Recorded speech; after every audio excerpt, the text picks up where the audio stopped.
Senhores telespectadores, proponho-lhes hoje um passeio até Belmonte.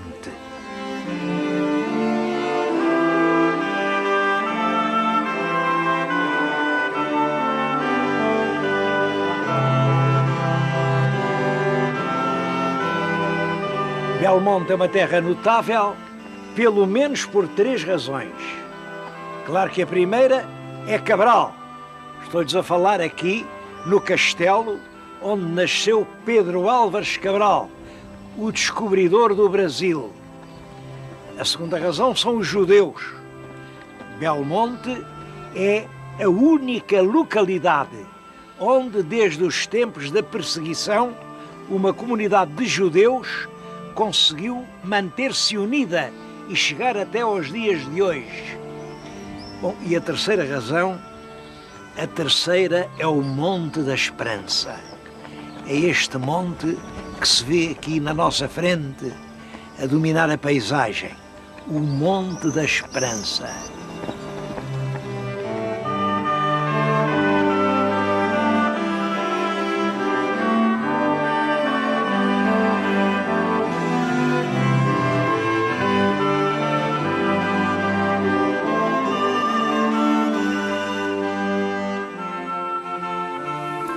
Esta visita a Belmonte esteve projetada no ano passado, no ano 2000, porque era em 2000 que fazia 500 anos que um jovem nascido aqui, Pedro Álvares Cabral, descobriu o Brasil.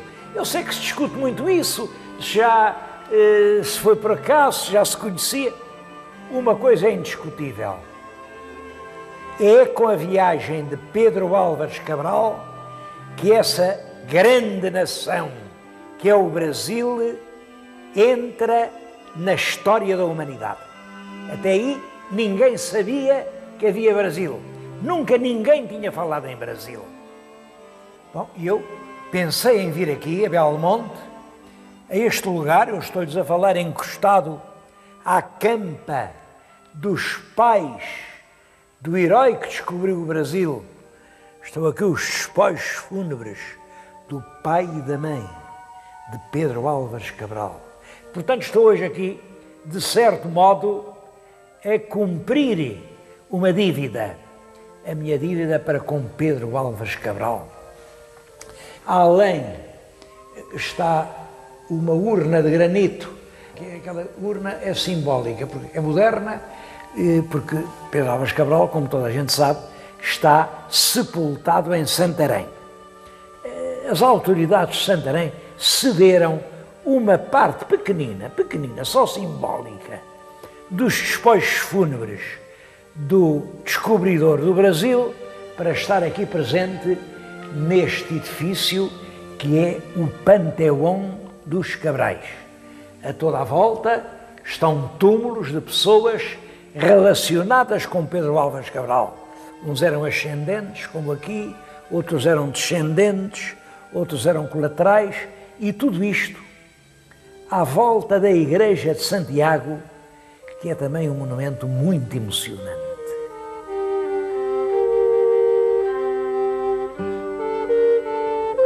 Esta Igreja de Santiago é muito antiga, é quase tão antiga como Portugal. Últimos anos do século XII, primeiros anos do século XIII, portanto, reinado do rei Dom Sancho I. Quem reparar, por exemplo, nos capitéis do altar-mor, nota perfeitamente essa antiguidade. Mas eu vim aqui, não foi por causa da igreja mais antiga, foi por causa desta capela da Senhora da Piedade, mandada fazer por uma ascendente, uma tetravó do Pedro Álvares Cabral. Ela chamava-se Maria Gil Cabral e era filha de um homem que foi bispo da Guarda, Dom Gil Cabral, que é nem mais nem menos que o sacerdote que jurou ter casado, ele próprio casou, uniu corporalmente pela estola a mão de Dona Inês de Castro e del Rei Dom Pedro. Ele fez esse juramento, jurou que os casou numa manhã de dezembro em Bragança. E os Cabrais nunca mentiam. Se Dom Gil Cabral jurou que os casou, é porque realmente os casou. Bom, depois, é claro, a política dá muita volta, e ela diz, não cousa nada, isso é uma mentira, não sei o quê. Vem lá o João das Regras, faz aquele discurso. E o Gil Cabral, já então bispo da Guarda, pede à filha que aqui na igreja de Belmonte faça um altar em honra de Senhora da Piedade. A filha faz este altar realmente impressionante. É uma peça de granito, um monolito de granito do século XIV, representa uma mãe com o filho agonizante nos braços. É muito impressionante para mim que a cabeça do filho morto é muito parecida com aquela cabeça que está na esquina, a cabeça de Dom Gil Cabral, que lá está ele entre as armas dos Cabrais.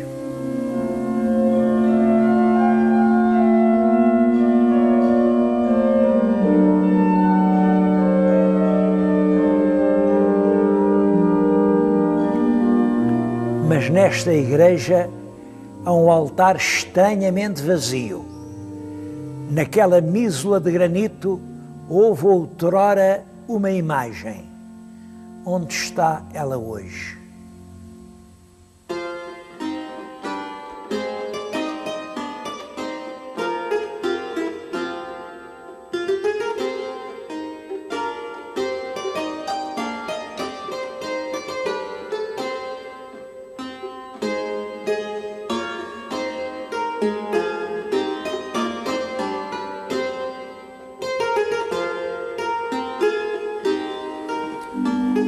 A imagem está agora na nossa frente, é Nossa Senhora da Esperança, uma imagem do século XVI. Aquele trajo que ela veste estava na moda cerca de 1550, por isso não é provável que a imagem seja mais antiga do que isso, meados do século, mas há aqui uma tradição muito forte, muito forte.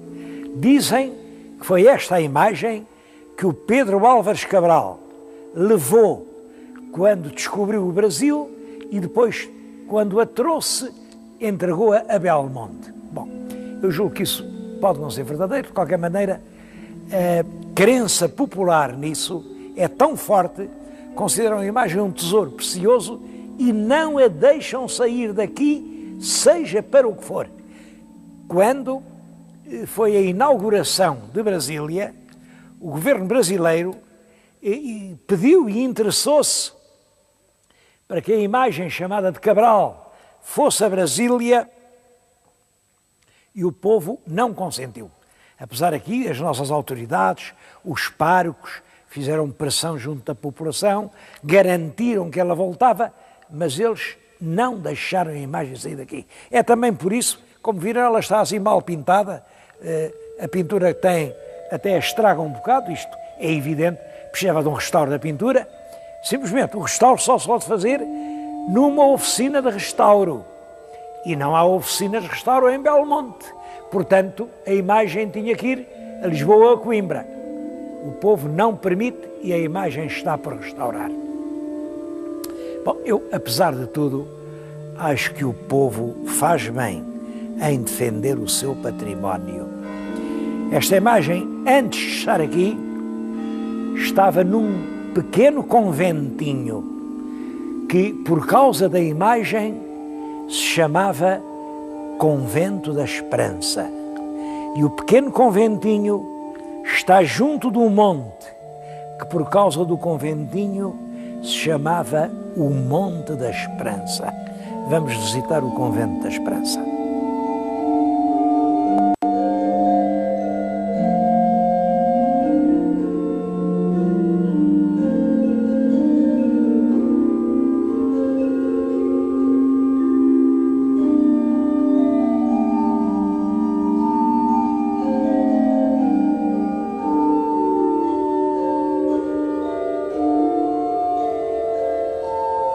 conventinho é este.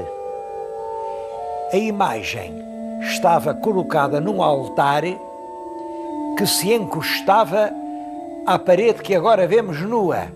Estava mais ou menos no lugar onde agora vemos aquela árvore.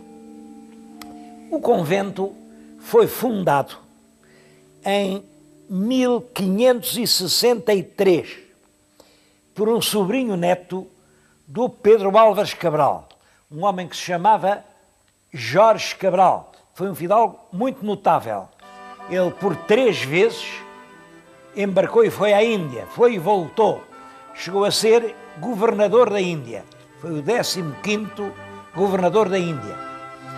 Voltou da Índia em 1551.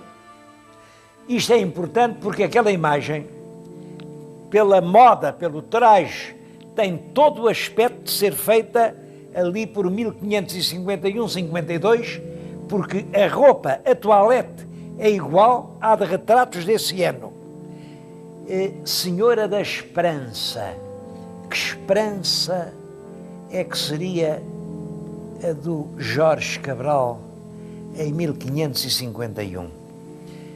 Nessa altura, o jovem rei Dom Sebastião era um menino de 7 anos e todo o país fazia novenas, fazia orações, fazia procissões para que aquele menino vingasse, porque aquele menino era a única esperança que nós tínhamos de continuar a ser um reino independente.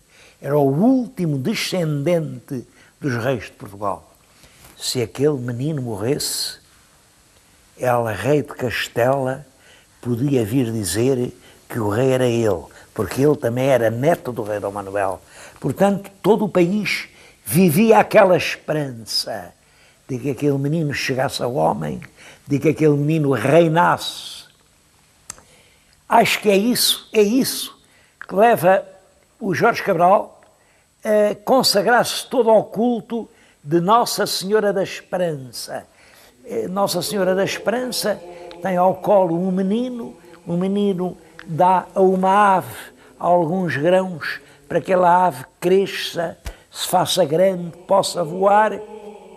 E o próprio Jorge Cabral, em 1563, manda fazer o convento de Nossa Senhora da Esperança. E a imagem estava ali, e ali esteve até que acabaram os conventos, como sabem, no século XIX. Em 1834, os conventos de homens foram todos fechados, os frades foram expulsos e os bens dos conventos, cada um foi para o seu sítio. Aquela imagem recolheu a igreja antiga, aquele lugar que vimos deserto, porque nunca quiseram lá pôr nenhuma outra em vez dela. Quando a matriz passou dali para a Igreja Nova, a imagem passou para a Igreja Nova. Bom, é essa a história de Nossa Senhora da Esperança.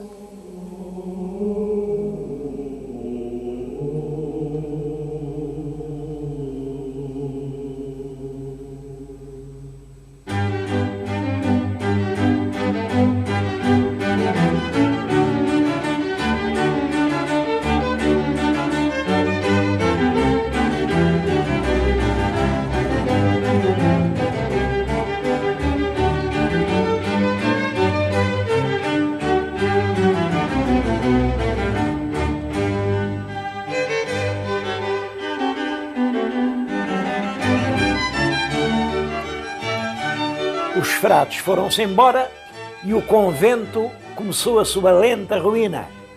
Primeiro foi um casal agrícola, depois foi um redil para os rebanhos, depois foi um palheiro, pouco a pouco os telhados foram caindo e aqui há poucos anos isto tudo era um conjunto de ruínas. Até que um dos proprietários, ou alguns deles, isto era já de vários herdeiros, tiveram esta ideia: transformar o que restava do convento de Nossa Senhora da Esperança numa pousada turística. É surpreendente, mas as obras começaram em 1999 E quando chegou o ano 2000, pouco mais de um ano, portanto, em 2000 era o centenário da viagem do Cabral, e eles fizeram questão de abrir a pousada. Eu acho que realizaram uma obra notável, restaurando o que era possível restaurar. Todas as pedras ficaram no seu lugar, mobilando com um excelente gosto. Aqui ainda as mantas são da autêntica lã da Serra de Estrela. Aqui há móveis de autêntico castanho, aqui da Cova da Beira. Aí há muitas mostras de gosto popular, há obras de artistas locais. É claro, gostos não se discutem, mas foi um critério bem português que fazem desta pousada, aqui à beira de Belmonte, uma das mais agradáveis que eu até hoje visitei. Além do lugar, que de facto é fascinante, há a localização. Este lugar, onde está a pousada, fica precisamente a meio caminho entre a Covilhã e a Guarda. Daqui à Guarda são 20 km, daqui à Covilhã são 20 km. E ambas as cidades, a Covilhã ou a Guarda, como sabem, têm muito que ver. Mas nesse raio de 20 km podem-se encontrar muitos outros lugares importantes. Eu estou-me a lembrar da Sortelha, que fica aqui a 2 passos, do Sabugal, com a sua Torre das 5 Quinas, de Manteigas. Olhem, aqui do Colonial da Torre. O Colonial da Torre é ali embaixo e tem o famoso monumento romano, a Torre de Centoncelas. Continuam a discutir o que era aquilo, cada um diz a sua, quando ninguém sabe, toda a gente pode dizer. Bom, mas agora nas últimas explorações apareceram lá amostras de estanho com 96% de teor, quer dizer, daquele mineral 96% era estanho, portanto metal quase puro, o que me parece que vem confirmar inteiramente aquela ideia que eu aqui disse, quando lhes mostrei a Torre de Centoncelas, que aquilo era a residência fortificada de um empresário de explorações mineiras, que são aqui, também aqui junto, a 2 passos. Mas lá nisso fica Caria, que tem tanto que ver, fica Valhelhas, fica a Serra de Estrela, também aqui, a 2 passos. É um dos lugares, aparentemente, olha-se para a pousada e diz o quê? Mas isto aqui, assim no meio de um descampado, que ilusão. É um dos lugares mais centrais para quem queira conhecer essa prodigiosa região que é a Cova da Beira.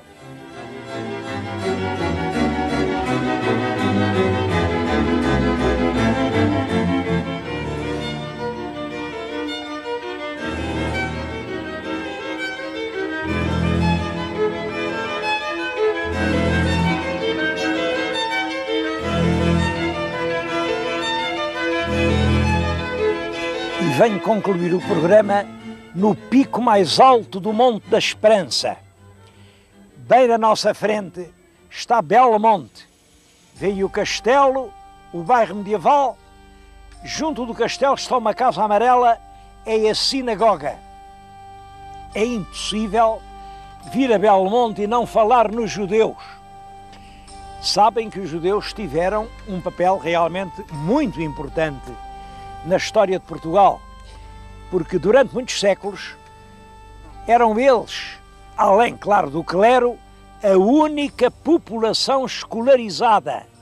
O Talmud obrigava-os a ir à sinagoga, onde aprendiam a ler e a escrever. Eu estou convencido de que essa é a verdadeira razão para aquilo a que se chama a superioridade da raça judaica. Porque eu não acredito nem em raças inferiores, nem em raças superiores, mas acredito em populações muito cultas e em populações pouco cultas. É claro que sabiam ler e escrever, os judeus eram eles os escrivães, eram os contabilistas, eram os banqueiros, eram os cobradores dos impostos, eram os médicos, eram os astrónomos, eram os matemáticos, eram os cosmógrafos, eram os administradores das grandes casas, eram até muitas vezes ministros del rei. Um país não pode viver sem quadros, do mesmo modo que o corpo humano não pode pôr-se em pé sem ossos. E os quadros da nação portuguesa até ao século XVI eram os judeus. Bom, mas no século XVI dá-se uma tragédia. Os reis católicos, em Espanha, em 1492, expulsaram os judeus, expulsaram-nos por razões importantes, é que eles eram tão poderosos, eram quase mais poderosos que a própria monarquia. Eles vieram para aqui, mas 4 anos depois, o nosso rei Dom Manuel quis casar com uma filha dos reis católicos e quis casar por uma razão, para assim defender a paz ibérica. Os reis católicos, que eram inteligentes, aproveitaram para pôr esta condição. Muito bem, mas tu tens de expulsar os judeus.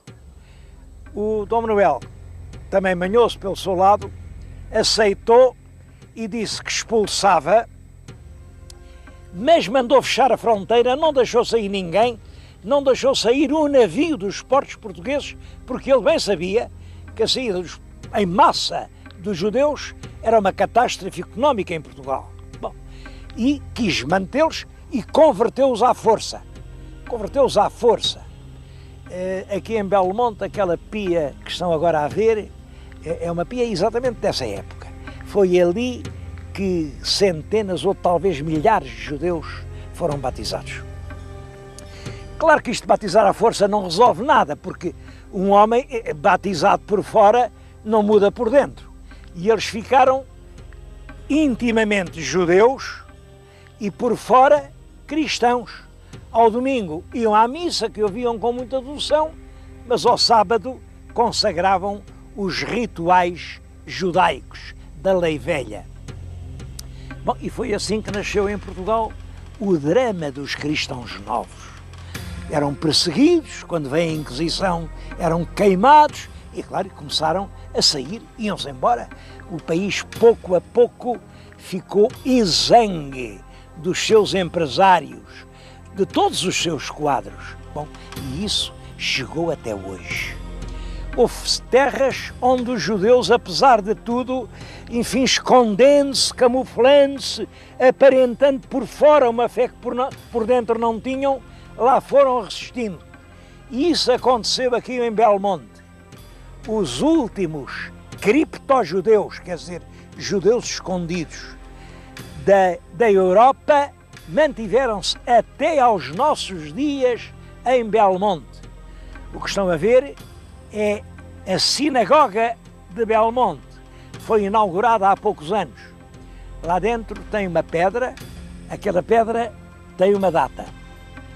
1297, portanto uma pedra do século XIII.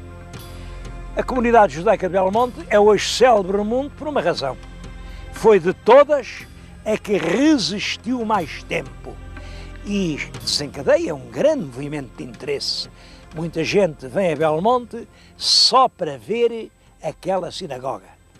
É um bom motivo, mas como já lhes disse, há aqui muito mais para conhecer.